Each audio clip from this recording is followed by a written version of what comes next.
এটা বলতে গেলে আসলে আমি নিজেকে ধরে রাখতে পারি না। ইসলামের ইতিহাসের সবচাইতে মর্মান্তিক যুদ্ধ হচ্ছে সবচেয়ে মর্মান্তিক। বদর, উহুদ, খন্দক, খায়বার যত যুদ্ধ আছে এগুলো যুদ্ধ অনেক বড় মাপের। মুতার যুদ্ধের প্রেক্ষাপট এবং সিচুয়েশনটা সম্পূর্ণ ডিফারেন্ট। এখানে আপনাদেরকে আমি 3 জন শ্রেষ্ঠ বীরের মহাকাব্য শোনাচ্ছি। কয়জন? 3 জন শ্রেষ্ঠ বীর পুরুষের মহাকাব্য। নবী সাল্লাল্লাহু আলাইহি ওয়াসাল্লাম একজন সাহাবীকে পাঠালেন, তার নাম হচ্ছে হারিস বিন উবাইদা। কি নাম বলেন? হারিস বিন উবাইদা, তুমি এই চিঠিটা নিয়ে যাও। এটা তো মদিনা রাষ্ট্র কায়েম হওয়ার পরের কথা, একদম নবম হিজরতের 8ম বছরের দিকের কথা আর কি। তখন ততদিন হুদাইবিয়ার সন্ধিও হয়ে গেছে এবং কাজা উমরা আদায় হয়ে গেছে এবং খায়বার যুদ্ধ জয় হয়ে গেছে। খায়বারের পরের কথা এটা। যে হারিস বিন উবাইদা, তুমি এই চিঠিটা নিয়ে যাও, ওই রোমকদের কাছে যাও। তখন তো সুপার পাওয়ার 2টা, রোমানরা এবং পার্সিয়ান। তো এখনকার ওই যে এই কন্টিনেন্টের ন্যাটো আর ওই কন্টিনেন্টের চায়না, রাশিয়ার মতো, যেতে পারতেছে। তো সে গেল ওখানে। সুরাহবিল আল গাসসানি একজন শাসক ছিলেন ওইখানকার সিরিয়ার। সে ওই চিঠিটা দেখে বলতেছে যে আচ্ছা ঠিক আছে, বসো, দেখি কি করা যায়। চিঠিতে লিখে আছে ইসলাম কবুল করেন, আল্লাহ পাক শান্তি বর্ষণ করবেন, তাসলিম তাসলিম। যে নবী সাল্লাল্লাহু আলাইহি ওয়াসাল্লাম চিঠি আছে না একটা রাষ্ট্রপ্রধানদের কাছে, সে চিঠি পড়ে উদ্ধত আচরণ। আমি এখানকার আমির, আমাকে ওই মক্কার মেষপালকরা চিঠি পাঠায়। কে চিঠি নিয়ে আসছে? হারিস বিন উবাইদা। আচ্ছা, ওকে বসানো। হারিস বিন উবাইদা রাদিয়াল্লাহু আনহুকে রাষ্ট্রদূতকে তারা নির্মমভাবে হত্যা করে। কথা বুঝতে পারছেন? এবার নবী সাল্লাল্লাহু আলাইহি ওয়াসাল্লামের কাছে খবর যখন আসছে রাষ্ট্রদূতকে হত্যা করেছে। আমার সাহাবীকে, কয়জন সাহাবীকে হত্যা করেছে? 10 জন, 20 জন, 100 জন না একজন সাহাবীকে হত্যা করার প্রতিশোধ নেওয়ার জন্য নবী সাল্লাল্লাহু আলাইহি ওয়াসাল্লাম 3000 বাহিনীর একটা জিহাদি কাফেলা তৈরি করলেন। 3000 বাহিনী কাফেলায় তিনি নিজে নেতৃত্ব না দিয়ে বললেন যে এই কাফেলার নেতৃত্ব দিবে আমার প্রিয় ভাজন, তাকে তার পালক পুত্র বলা হতো একসময়, যায়েদ ইবনে হারেসা রাদিয়াল্লাহু আনহু। কোন যায়েদ? তায়েফের সফরের সঙ্গী, তায়েফের সফরের একজন সাহাবী তার সাথে ছিলেন, তার নাম যায়েদ ইবনে হারেসা। যখন তায়েফবাসী নবীজিকে মারছিলেন, যায়েদ ইবনে হারেসা রাদিয়াল্লাহু আনহু তার বুক দিয়ে নবীকে জড়ায় ধরেছিলেন যে আমার গায়ে আঘাত লাগুক, তার গায়ে না লাগুক। এই সাহাবী যায়েদ ইবনে হারেসা, তাকে পতাকা দিয়ে বললেন এই মোতার যুদ্ধের আমির হচ্ছে যায়েদ ইবনে হারেসা। যদি যায়েদ ইবনে হারেসা শহীদ হয় তাহলে পতাকা বহন করবে জাফর ইবনে আবি তালিব, আমার চাচাতো ভাই। কোন জাফর? যিনি আবিসিনিয়ায় গিয়েছিলেন মুসলিমদেরকে নিয়ে হিজরত করতে, মনে আছে? যিনি বাদশাহ নাজাশির সামনে কুরআন তেলাওয়াত করার, সূরা মারিয়াম তেলাওয়াত করার কারণে বাদশাহ নাজাশির চোখ দিয়ে দরদর করে পানি পড়তে শুরু করেছে। ওই বাদশাহ নাজাশিও পরে ইসলাম কবুল করেছে। জাফর রাদিয়াল্লাহু আনহু পতাকা বহন করবে যদি যায়েদ ইবনে হারেসা শহীদ হয়। এরপরে যদি জাফরও শহীদ হয়, পতাকা বহন করবে আমার আরেক প্রিয় ভাজন সাহাবী আব্দুল্লাহ বিন রাওয়াহা রাদিয়াল্লাহু আনহু। আব্দুল্লাহ বিন রাওয়াহা রাদিয়াল্লাহু, যাকে যে কোনো মুহূর্তে যদি বলতেন ইসলাম নিয়ে একটা শের বলেন, একটা কবিতা বলেন, ইনস্ট্যান্ট তিনি শের বলে ফেলতে পারতেন। এত সুন্দর, এত উন্নত কাব্য প্রতিভা ছিল তার মধ্যে। নষ্ট সংস্কৃতি না, তাদের সংস্কৃতি ছিল একেবারে খাঁটি তাওহীদের সংস্কৃতি। এমনকি কাবা তাওয়াফ করছেন তিনি, তখন কাবা তাওয়াফ করছেন বিদায় কাজা উমরা আদায় করার সময় নবীর সামনে তিনি ঘুরছেন এবং আবৃত্তি করছিলেন একটা কবিতা কাফেরদেরকে আঘাত করার জন্য। এই কাফেররা, দেখো তোমরা যাকে বের করে দিয়েছিলে তিনি আজকে সসম্মানে এখানে ঘুরতেছেন। ওমর রাদিয়াল্লাহু আনহু বলছিলেন যে কাবা তাওয়াফ করার সময় তুমি এটা বলছো? নবীজি বলেন ওকে ছেড়ে দাও, সে এমন বাক্য তিলাওয়াত করতেছে, মানে এমন বাক্য সে চয়ন করেছে যেগুলো কাফেরের অন্তরে বর্ষার চাইতেও বেশি বিদ্ধ হচ্ছে, তাকে বলতে দাও। এই হল আব্দুল্লাহ বিন রাওয়াহা রাদিয়াল্লাহু আনহু, নবীজির অত্যন্ত প্রিয় ভাজন সাহাবী। আব্দুল্লাহ বিন রাওয়াহা যদি শহীদ হয় তাহলে তোমরা তোমাদের মধ্য থেকে একজনকে আমির নিযুক্ত করে নিও। সাহাবীরা বুঝে ফেললেন এই সফরে আমরা 3 জনই শহীদ হতে যাচ্ছি, কারণ একটা সফরে কখনো 3 জন আমিরের প্রয়োজন হয় না, হয়। এবার তারা গেলেন, তারা কখনো আশাও করেন নাই ওখানে যা দেখবেন। ওখানে গিয়ে দেখলেন যে 1 লক্ষ রোমান সৈন্য সামনে এসে দাঁড়িয়ে এবং একেবারে ফুল প্রশিক্ষিত, একদম ফুল আর্মড ফোর্স। আর এর সাথে তাদের সাহায্যকারী দলেও আছে আরো 1 লক্ষ সৈন্য। এদিকে কতজন? যুদ্ধ হওয়া সম্ভব? আসলে কি সম্ভব? সম্ভব না। যুদ্ধ কিন্তু সম্ভব না। আমরা তো আগে সংখ্যাগরিষ্ঠ হওয়ার কথা চিন্তা করি। কোন যুদ্ধে ইসলাম সংখ্যাগরিষ্ঠতা দিয়ে জিতে নাই। ইসলাম জিতেছে ঈমানের বদৌলতে, শুধু ঈমানের বদৌলতে। আমরা সংখ্যা দিয়ে কখনো বিজয় লাভ করতে পারি নাই। এখন এবার সাহাবীরা মাশওয়ারা করতেছেন রাত্রেবেলা, আমরা কি করব? কালকে যুদ্ধ করব, নাকি মদিনায় ফিরে যাব, নাকি রাসূলকে খবর পাঠাবো, নাকি কোনো বিকল্প ফোর্স নিয়ে আসার ব্যবস্থা করব, কি করব? তখন সাহাবী, ওই যে বললাম আব্দুল্লাহ বিন রাওয়াহা রাদিয়াল্লাহু আনহু দাঁড়ালেন। তরুণ সাহাবী, আপনাদের কি বলছেন? তরুণ সাহাবী দাঁড়িয়ে বলছেন যে, হে আমার ভাইয়েরা, আমরা এখানে কি জন্য এসেছি? হয় আমরা এই যুদ্ধ করব, শহীদ হব, না হলে আমরা গাজী হব। আর আপনারা যে বিষয়টাকে ভয় করছেন, আসলে কিন্তু আমরা সেটা পাওয়ার জন্যই এসেছি, তার নাম শাহাদাত। আপনারা যেটাকে ভয় করছেন যে আমরা এখানে গেলে মারা যাব, ওটার জন্যই তো আমরা এত দূরে এসেছি। আমরা গাজী হই অথবা শহীদই হই, আমাদের জন্য আজর আল্লাহর কাছে লিখে থাকে। তো তার এই এমন ঈমানদীপ্ত ছিল ভাষণটা, আমি তো ওটা বলতে পারলাম না, আরবিতে তিনি বলছেন। এতে উৎফুল্ল হয়ে বা ইন্সপায়ার্ড হয়ে সাহাবীরা আর দ্বিতীয়বার ভাবলেন ঠিক আছে কালকে যুদ্ধ। এবার পরের দিন যুদ্ধ শুরু হল। এটা কি সম্ভব যুদ্ধ? প্রথমে যায়েদ ইবনে হারেসা রাদিয়াল্লাহু আনহু পতাকা নিয়ে ঘোড়াছুলা এগিয়ে যাচ্ছেন, এবং একটা আঘাতও পিছন থেকে করার সাহস হচ্ছে না তাদের, সব আঘাত তারা সামন থেকে করছেন। এক পর্যায়ে যায়েদ রাদিয়াল্লাহু আনহু এই গায়ের মধ্যে তারা বর্ষা নিক্ষেপ করে। বর্ষা তো আগেকার বড় বড় বল্লম বর্ষা ছিল, এবং একটা বর্ষা তার গায়ে যখন লাগে তিনি পড়ে যান, এবং এই অবস্থা আস্তে আস্তে তার শাহাদাত হয়। পতাকা পড়তে দেন নাই, পতাকা নিয়ে নিয়েছেন জাফর ইবনে আবি তালিব রাদিয়াল্লাহু আনহু হাতে, এবং জাফর রাদিয়াল্লাহু আনহু যুদ্ধ করতে থাকেন, এত বীর বিক্রমে যুদ্ধ করতে থাকেন যে এক পর্যায়ে তিনি তার নিজের কালো এবং লাল ডোরাকাটা ঘোড়া ছিল, সেই ঘোড়ার পা নিজেই কেটে ফেলেন, যে আমার যেন পালিয়ে যাওয়ার মন না, তারা যেন আমার ঘোড়া ইউজ করতে না পারে। সাহাবীরা বলছেন তার শাহাদাতের পরে তার বডির মধ্যে আমরা এরকম 50টা থেকে 60টা এরকম আঘাতের দাগ দেখেছি। একটাও দেহের পিছনে ছিল না, সব সামনে ছিল। যুদ্ধ করতে করতে এক পর্যায়ে তার ডান হাতটা কেটে পড়ে যায়। এরপরে তিনি বাম হাতে পতাকা উঠায় নেন, কাফেররা বাম হাতটাও কেটে ফেলে। এরপরে তিনি বুকের সাথে পতাকাটাকে এইভাবে জড়িয়ে রাখেন, বুকের সাথে পতাকাটাকে এইভাবে জড়িয়ে রাখেন, পতাকা পড়তে দেন নাই। একজন রোমান সৈন্য তাকে আঘাত করে এবং তার দেহটা দ্বিখণ্ডিত করে। এই খবর নবী সাল্লাল্লাহু আলাইহি ওয়াসাল্লাম ওই মদিনায় বসে বসে পাচ্ছিলেন। তিনি বললেন এই মাত্র যায়েদ শহীদ হলো, এই মাত্র জাফর শহীদ। একটু তিনি কান্নার ভাব চলে আসলো। একটু পরে নবীজি হেসে দিলেন। সাহাবীরা বলছেন আপনি হাসছেন কেন? তিনি বলছেন যে জাফর এর ডান হাত প্রথমে কেটে গেছে, তারপর বাম হাত কেটে গেছে। আল্লাহ রাব্বুল আলামিন তাকে এই দুইটা কাটা হাতের বিনিময়ে জান্নাতে দুইটা বড় বড় পাখা দিয়েছে। এইটা দিয়ে তিনি জান্নাতে ঘুরে বেড়াচ্ছেন আর ফল খাচ্ছেন। তার নাম হয়ে গেল জাফর আত-তাইয়ার, জাফর আত-তাইয়ার, পাখাওয়ালা। এরপরে পতাকা হাতে নিলেন সেই আব্দুল্লাহ বিন রাওয়াহা রাদিয়াল্লাহু আনহু। তিনিও তো বীর বিক্রমে যুদ্ধ করতে লাগলেন। এক পর্যায়ে তিনি একটু কান্না করেছিলেন। সাহাবীরা বলছেন আপনি কি ভয় কান্না করতেছেন? জি না, আমি ভয় কান্না করছি না, বরং কোরআনের একটা আয়াত আমার মাথায় আসছে বলে আমি কান্না করছি।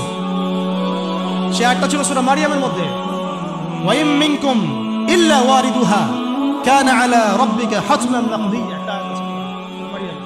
এটা হচ্ছে আপনার রবের একেবারে একটা চিরনির্ধারিত একটা বিষয়, তোমাদের সবাইকে।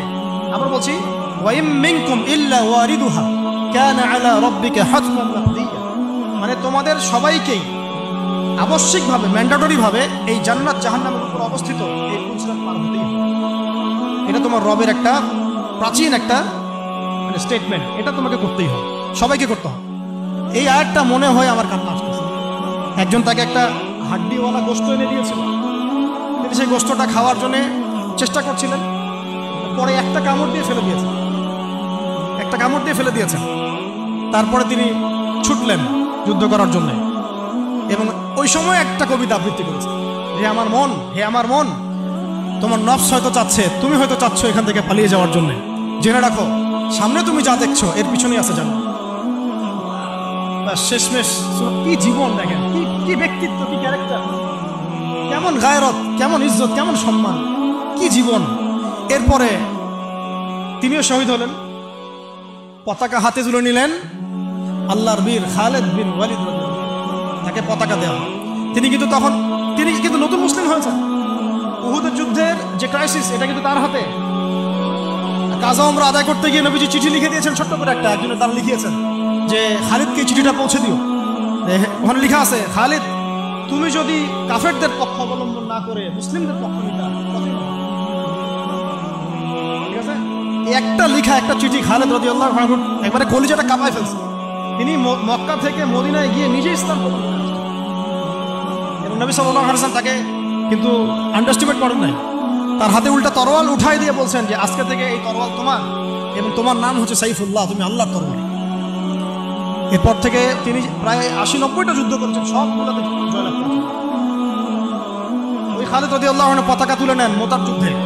তারপরে সিরাতের মধ্যে আসছে, তিনি বলছেন নিজের ভাষায় যে ওই দিন আমার হাতে 9টা তরোয়াল ভেঙে গেছে।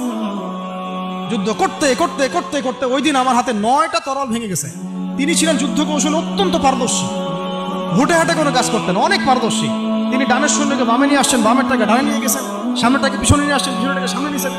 বর্ষা যারা ছিল তাদেরকে পিছনে নিয়ে আসছেন, তীরন্দাজদেরকে সামনে দিয়েছেন। মানে ওদেরকে ভেবা চাকা খাওয়াই দিয়েছেন যে ওরা মনে করতেছে এরা মনে হয় অনেক, হ্যাঁ এরা মনে হয় আরো বিকল্প ফোর্স নিয়ে আসছে মনে হয়। ওরা আস্তে আস্তে পিছনের দিকে যাওয়া শুরু করছে, আর এদিকে মুসলিমরা একটু একটু করে সেফ জোনে আসার চেষ্টা করতেছে। ওরা ভাবতেছে পিছনের সামনে যদি আগাই হয়তো পিছন থেকে ওরা আরো সৈন্য নিয়ে আসছে, আমাদেরকে আক্রমণ করবে। এই আল্লাহ পাক ভয় চাপাই দিলেন, এরা পালায় চলে গেল।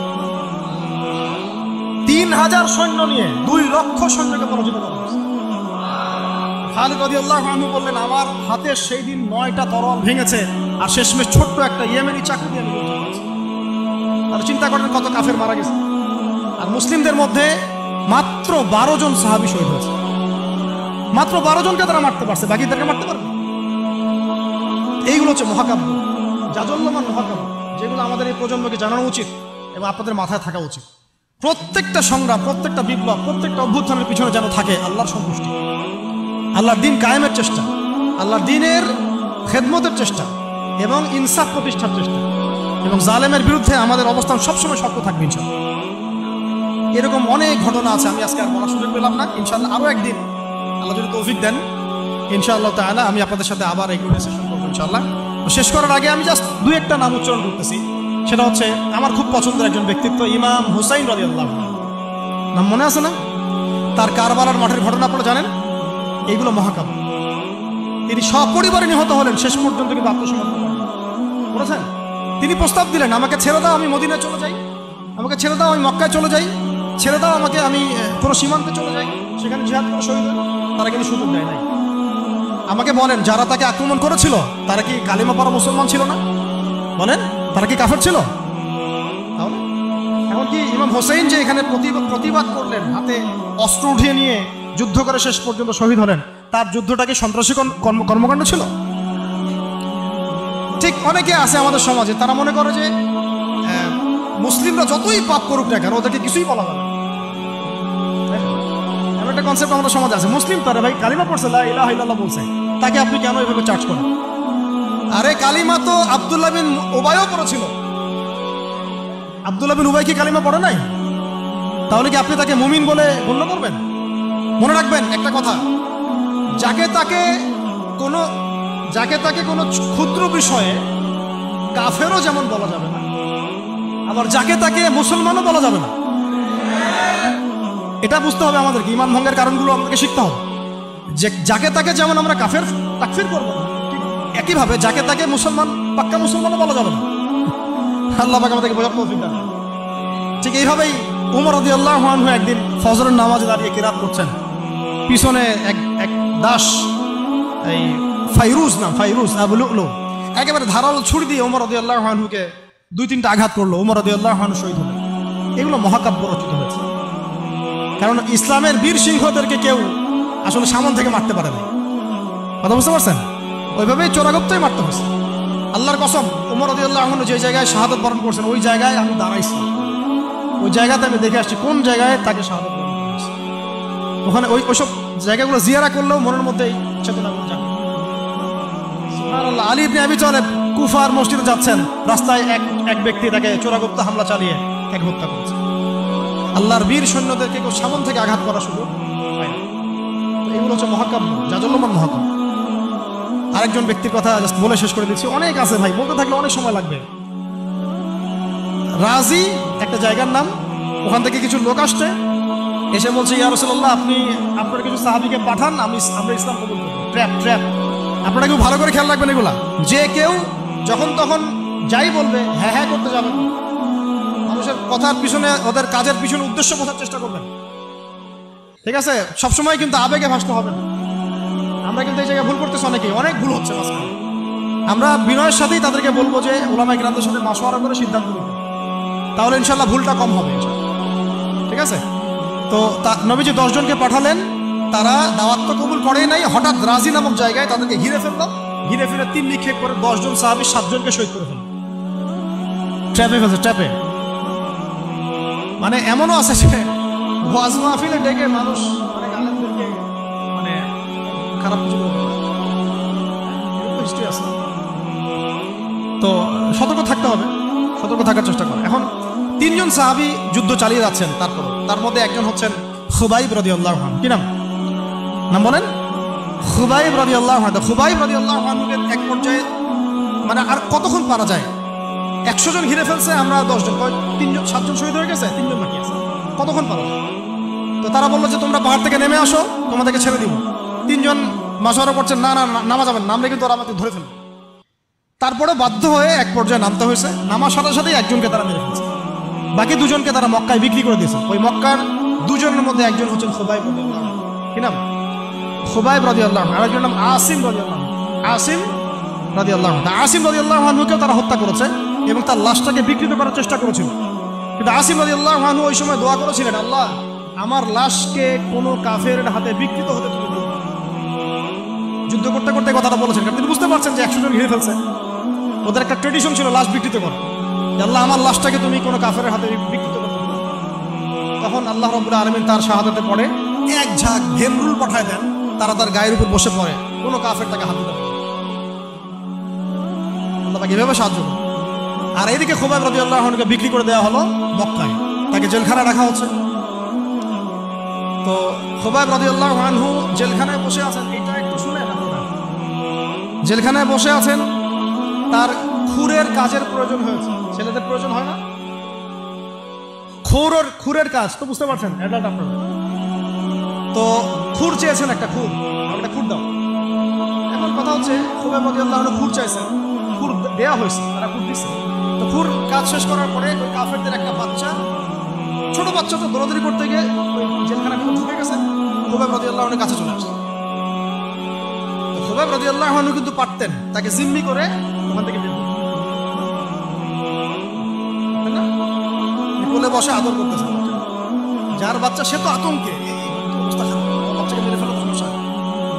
খুবাইব রাদিয়াল্লাহু আনহু তাকে ছেড়ে দিল এবং আল্লাহ পাক ওই জেলখানার মধ্যে আল্লাহর পক্ষ থেকে তাকে আঙ্গুর খাওয়ালেন।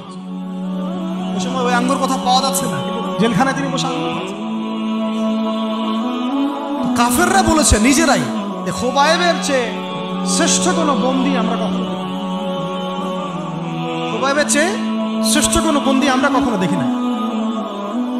খুবাইব রাদিয়াল্লাহু আনহুকে এরপরে মক্কার বাজারে নিয়ে যাওয়া হয়, একটা গাছের কাছে নিয়ে গিয়ে, শেষ করে দিচ্ছি লাস্ট পয়েন্ট, তাকে শুলদণ্ড দেওয়া হয়। কি দণ্ড? শুলদণ্ড। এটা আপনারা বুঝবেন না, এটা এমন না যে গলায় ফাঁসি দেওয়া। শুলদণ্ড কি একটু সার্চ করে দেখেন। লোহা পিছন দিয়ে মানে শরীরে একটা পাশ দিয়ে ঢুকিয়ে আর একটা পাশ দিয়ে বের করে দেওয়ার নাম শুলদণ্ড। নাউযুবিল্লাহি মিন যালিক। সুবহানাল্লাহ, কি মানুষ! তখন তাকে বলা হচ্ছে, তোমাকে যদি শুলদণ্ড না দিয়ে মুহাম্মাদকে তোমার জায়গায় নিয়ে আসি, তুমি কি খুশি হবা? তিনি বলছেন, আমার জায়গায় মুহাম্মাদের একটা চুলও যদি রাখা হয় আমি সেটা সহ্য করব। তুমি কি চাও বলো, শেষ খয়েশ কি? তখন খুবাইব রাদিয়াল্লাহু আনহু বলছেন, আমার শেষ ইচ্ছা হচ্ছে 2 রাকাত নামাজ পড়া। 2 রাকাত নামাজ পড়ার সুযোগ দেওয়া হলো। তিনি একটু শর্টকাটে নামাজ পড়লেন, বললেন যে আমি যদি নামাজ লম্বা করতাম তোমরা হয়তো বলাবলি করতে যে আমি ভয় পাচ্ছি। এরপরে তিনি 2টা কথা বলেছেন। এটা শেষ পয়েন্ট। 2টা কথা বলেছেন। একটা হচ্ছে সমস্ত মানুষদেরকে লক্ষ্য করে তিনি বলেছেন দোয়া, আল্লাহর কাছে হাত তুলে দোয়া করেছেন, আল্লাহুম্মা আহসিহিম আদাদা, আল্লাহ তুমি একটা একটা করে এদেরকে গুণে রাখো। ওয়াকতুলহুম বাদাদা, এবং তাদের একটা একটা করে তুমি হত্যা করো। কে বদয়া করতেছেন? এবং কি শেষে একটা লাইন আছে, ওয়ালা তাতরুক মিনহুম আহাদ, আল্লাহ তুমি তাদের একজনকেও বাকি রেখো, তুমি সবগুলোকে আল্লাহ তুমি একটা একটা করো। পরবর্তীতে আসলে কিন্তু হয়েছেও তাই, বিভিন্ন সময় এরকম কনফ্লিক্ট হয়েছে। তো তবে কিছু মানুষকে আল্লাহ ইসলাম কবুলের সুযোগ দিয়েছেন শেষ পর্যন্ত। এরপরে তিনি দোয়া করছে, এরপরে তিনি একটা কবিতা আবৃত্তি করেছিলেন, এটা আমাদের আজকের আলোচনার শেষ অংশ। ওই অবস্থায় তিনি কবিতা আবৃত্তি করছিলেন। এই কবিতাটা আমরা সবাই যেন মুখস্থ করার চেষ্টা করি। অনেক সিরাতে অনেকভাবে আসছে, আমি আমার মতো করে বলার চেষ্টা করছি। তিনি অনেক 12-14 লাইনের একটা কবিতা আবৃত্তি করেছিলেন। তার শেষের 4টা লাইনে তিনি বলেছিলেন যে ওয়ালাস্তু উবালি হিনা উকতালু মুসলিমান, আমি কোনো পরোয়াই করি না যখন আমাকে মুসলিম হিসেবে শহীদ করা হচ্ছে। ওয়ালাস্তু উবালি হিনা উকতালু মুসলিমান আলা আই জামবিন কানা লিল্লাহি মাসরাই, আমাকে যেদিকেই পাশ ফিরিয়ে হত্যা করা হোক না কেন সেই পাশটা আল্লাহর জন্যই। ওয়াযালিকাল ইলাহ ওয়া ইয়াশা, তিনি এমন একজন ইলাহ যিনি চাইলে ইউবারিক আলা ফি কুল্লি শিলউইন মুমাজ্জা, তিনি আমার প্রত্যেকটা হাড়ে রক্তে মাংসে বরকত দিবেন। এরপর তাকে শহীদ করা। তো প্রিয় ভাইরা, অনেক আলোচনা হলো, করতে থাকলে সারা রাত চলে যাবে, একদিনে তো সব বলা যাবে না। তো ইনশাআল্লাহ আমরা প্রতি মাসে যদি একটা করে সেশন করতে পারি, ইনশাআল্লাহ তাআলা আমরা আজকে আমরা যে বিষয়টার দিকে ফোকাস করার চেষ্টা করলাম যে মহাকাব্য রচনা করতে হবে আল্লাহর জন্য। মহাকাব্য শুধু আমরা এবারই প্রথম রচনা করি নাই, আমাদের এই বাপদাদা পূর্বপুরুষ একদম সলফে সালেহিনের যুগ থেকে শুরু করে চিরায়ত এই যে 1400 বছর ইতিহাস, বহু যুদ্ধ হয়েছে, বহু বিপ্লব, বহু সংগ্রাম, বহু গণঅভ্যুত্থান। কিন্তু যে অভ্যুত্থানগুলোর উদ্দেশ্য ছিল শুধু দুনিয়া, সেই অভ্যুত্থানগুলো কখনো দীর্ঘস্থায়ী হয় নাই। যে অভ্যুত্থানগুলোর উদ্দেশ্য ছিল, বিপ্লবগুলোর উদ্দেশ্য ছিল শুধুমাত্র দুনিয়ার সাক্ষ্য হাসিল করা, সেগুলো পশ্চিমকালেও পরকালে কোনো কাজের পাবে না। আর যে বিপ্লব, যে গণ অভ্যুত্থানগুলো শুধুমাত্র আল্লাহকে রাজি খুশি করার জন্যে, আল্লাহর দ্বীনের জন্যে, তার নবীর জন্যে, ইসলাম প্রতিষ্ঠার জন্য কায়েম করা হয়েছে, সংগঠিত হয়েছে, শুধুমাত্র সেগুলোই দুনিয়াতেও সফল হয়েছে, পরকালও সফল হয়েছে। এবং আমাদের এই ভাইদের ত্যাগগুলোকে আমরা যেন বিফলে যেতে না দিই। এই নতুন বাংলাদেশে তাদের যে মহাকাব্য, এগুলোকে যেন আমরা স্মরণ করে রাখি। এবং এই স্মরণীয় করে রাখতে হলে আমাদেরকে এই মানুষগুলোর মতো মহাকাব্য রচনা করতে হবে। আল্লাহ পাক আমাদের সবাইকে কথাগুলো বোঝার তৌফিক দান করুন। মাঝখানে একটা কথা বলতে আমি ভুলে গিয়েছিলাম, এখন মনে পড়লো, বলে দিই। ওই যে মিদআমের কথাটা আপনাদেরকে বললাম, বাইতুল মাল থেকে কি চুরি করছে। হ্যাঁ, আপনারা যারা গণভবন থেকে এত কিছু নিয়ে আসছেন, আমি বুঝেন কি করবেন। এটা তো বাইতুল মাল হয় নাই ভাই, ওটা কি বাইতুল মাল? এখন এই রাষ্ট্রের কি কোনো আমির আছে যে এটাকে বন্টন করে দিচ্ছে আপনাদের মধ্যে? তা তো করে নাই। তাহলে ফ্রিজ ট্রিজ, মাছ মাংস, ডিম দুধ, কলা যে নিয়ে আসলেন, এটার কি হবে এখন? যাক, এটা আল্লাহ পাক যেন মাফ করে দেন, দোয়া করি। আল্লাহ রাব্বুল আলামিন আমাদের সবাইকে নবী সাল্লাল্লাহু আলাইহি ওয়াসাল্লামের সিরাত পড়ার তৌফিক দান করুন, সিরাতের আলোকে দিন বোঝার তৌফিক দান করুন। সেই দিন নিজে পালন করব, নিজের পরিবারে কায়েম করব, সেই ইলম অনুযায়ী আমল করব, হালাল খাবো,